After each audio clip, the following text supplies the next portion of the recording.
In my opinion, the movement toward increased standardized testing is troubling, and just this year alone, what we've seen of our class time being taken by these tests, and what we've seen of the stress that it puts on the kids taking the tests. I have elementary school age children in my own home who have been subjected to a lot of testing. I feel like it is a losing battle that we're fighting. A lot of teachers feel powerless to make a change because our opinions aren't necessarily being heard. We hope that administration is fighting for us to reduce the number of testing days and to reduce the reliance on high stakes testing for our students' achievement and for our own like classroom integrity.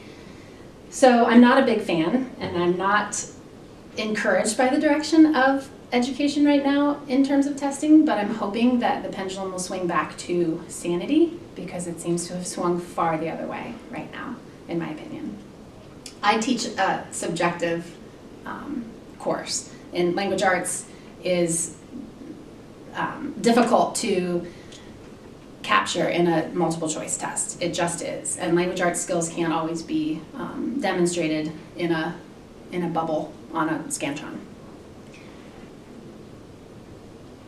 I'm just trying to think of what you're going to cut this up, right? Yeah, well, okay. I will.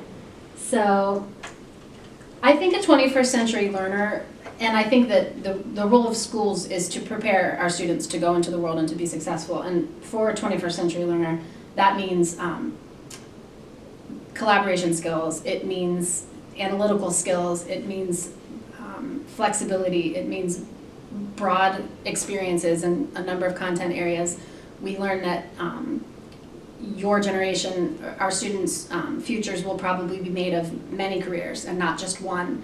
We're told all the time that the jobs that you'll be doing aren't even jobs yet, but that you'll be expected to do them well.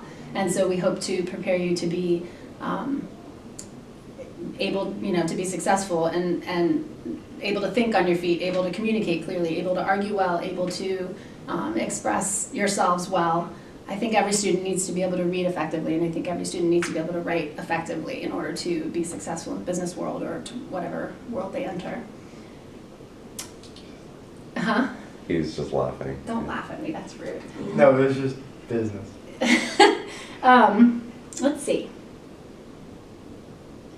Art education, with its sort of, it's on the chopping block a lot when schools have to make room for other content areas or for more competitive programs like STEM and STEM classes.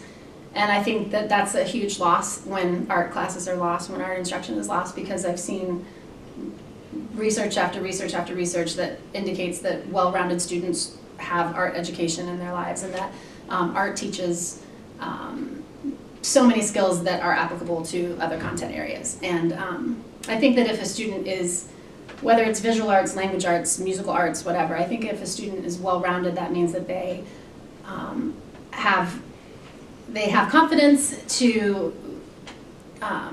perform, and I don't mean dramatic performing, but I think confidence to perform their skills and to share their talents in whatever those talents may be. And I think that art classes are one outlet where those talents are brought out, and that where they're honed and that they're nurtured in. So I am troubled by loss of the arts in the public schools. No surprise there. What you should have done is you should have had me dress up in a suit and ask people these questions in a low voice. Just keep coming. Kind of voice that just like caresses your soul. Shut up. I would like to say about the Common Core. I think Common Core, I'm familiar with English Language Arts Common Core, 7 through 12, 9 through 12, whatever, because I work with it in the classes that I teach. And I think that it embodies a lot of the skills that we want our students to have. It describes work that we want our students to know and be able to do. And I think that Common Core is a good guide for schools and teachers prepare students well. However, I think testing to, make sure everyone has learned the Common Core, especially in language arts, becomes problematic. I don't have a problem with the Common Core, but it gets problematic when we propose to test in a standardized way what is in the Common Core in my particular discipline. Oh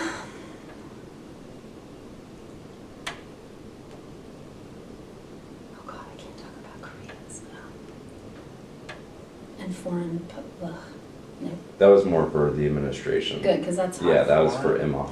Like Just what we comparing can- us to Finland. What we can take How we away can from, like, compete. I guess more of a social aspect of school that, like, Finland kind of focuses more on and stuff like that, how it creates more of an identity, not necessarily a learner. And whereas, like, Korea and China focus more on just academics and strictly academics and the hard work and diligence that would form a good, basically a business person model kind of person. Yeah. I would like to say that the central problem with our education system, bearing in mind that my perspective on that is as a teacher in one building for my whole career, but as much as I can understand of the current movement in education, is that policies are being made by people who are not educators, and that educators' voices have been lost in that game.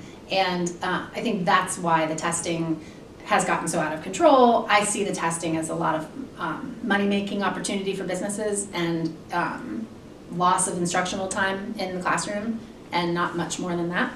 So I think that the central problem in education is that educators who have studied and practiced the craft aren't the ones in charge of making policy, and that's unfortunate.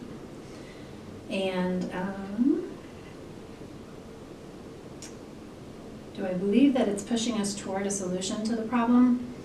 Like I said before, the only way that I can maintain my hope for the future of my career, which is supposed to be another 20 years long, is that this pendulum will swing back, and that some of the things that they've proposed for testing and for teacher evaluation systems are not sustainable. They're not practical. There's not enough manpower, so to speak, to implement and maintain programs that they are right now shoving down our throats.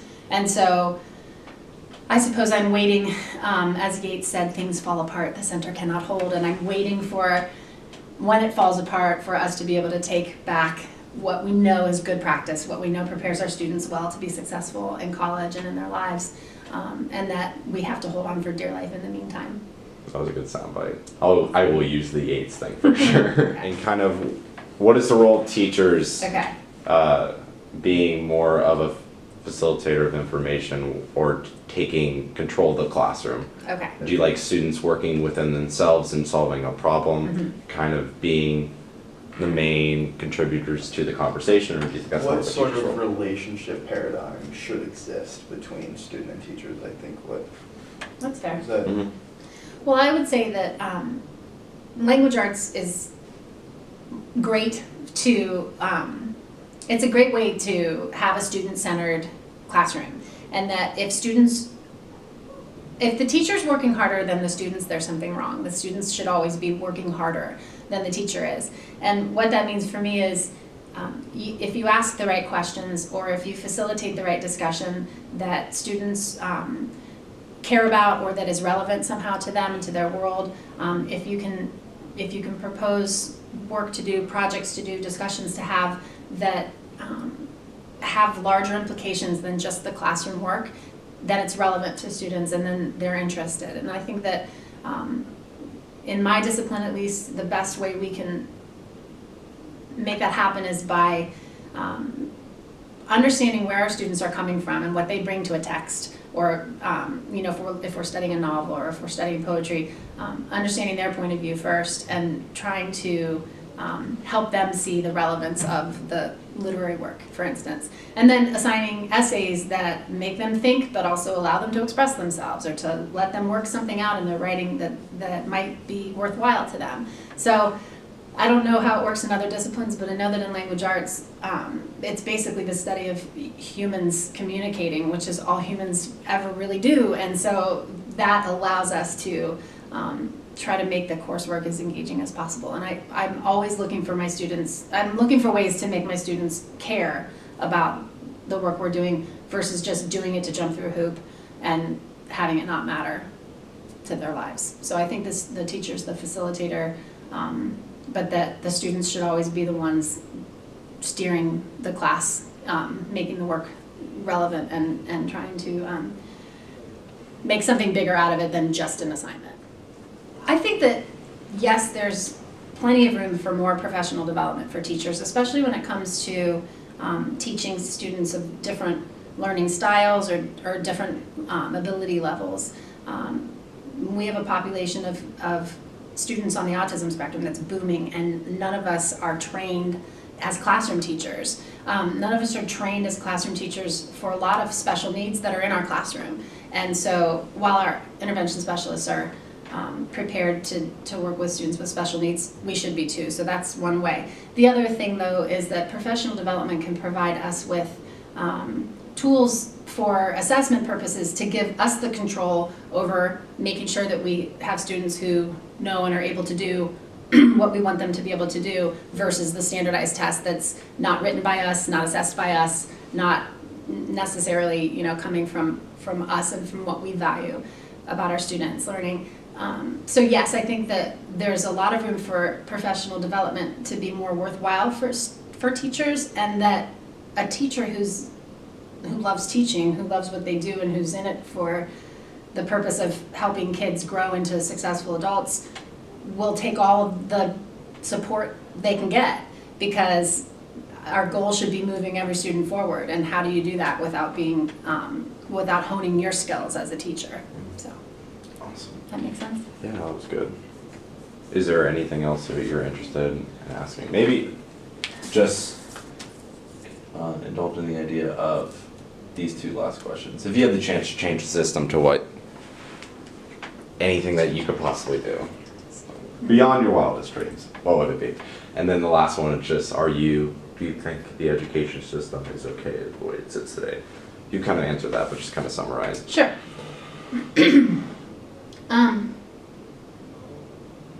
I think the ideal education system, in my opinion,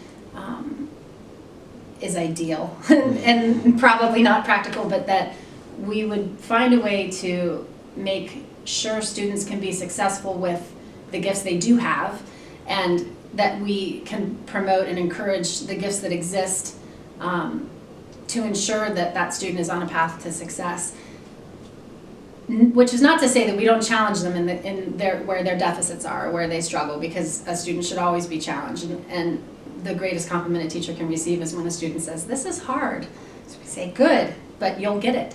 But I think that the ideal education system promotes based on gifts and makes sure that we're not approaching children as one size fits all, because it doesn't. And there's not one ideal student. The individual is what's valuable about being a human, and so our goal as educators should be to develop that individual into the best that they can be. I'm okay with our education system today because I get to work with students and they're awesome, and I can't think of a better job. I don't know that we're serving them in the best way that we can, but I'm okay with it because I know that at least period by period in my classroom, I am taking what steps I can take to serve them well, and then if every teacher approaches every class as how can I support my kids, how can I move them forward in their skills, and how can I give them what they need as individuals, which is not an easy task, but that's the kind of philosophy that drives us. If we approach it that way, then I feel confident that the system that we have going, at least here in this district, is serving them as best that it can.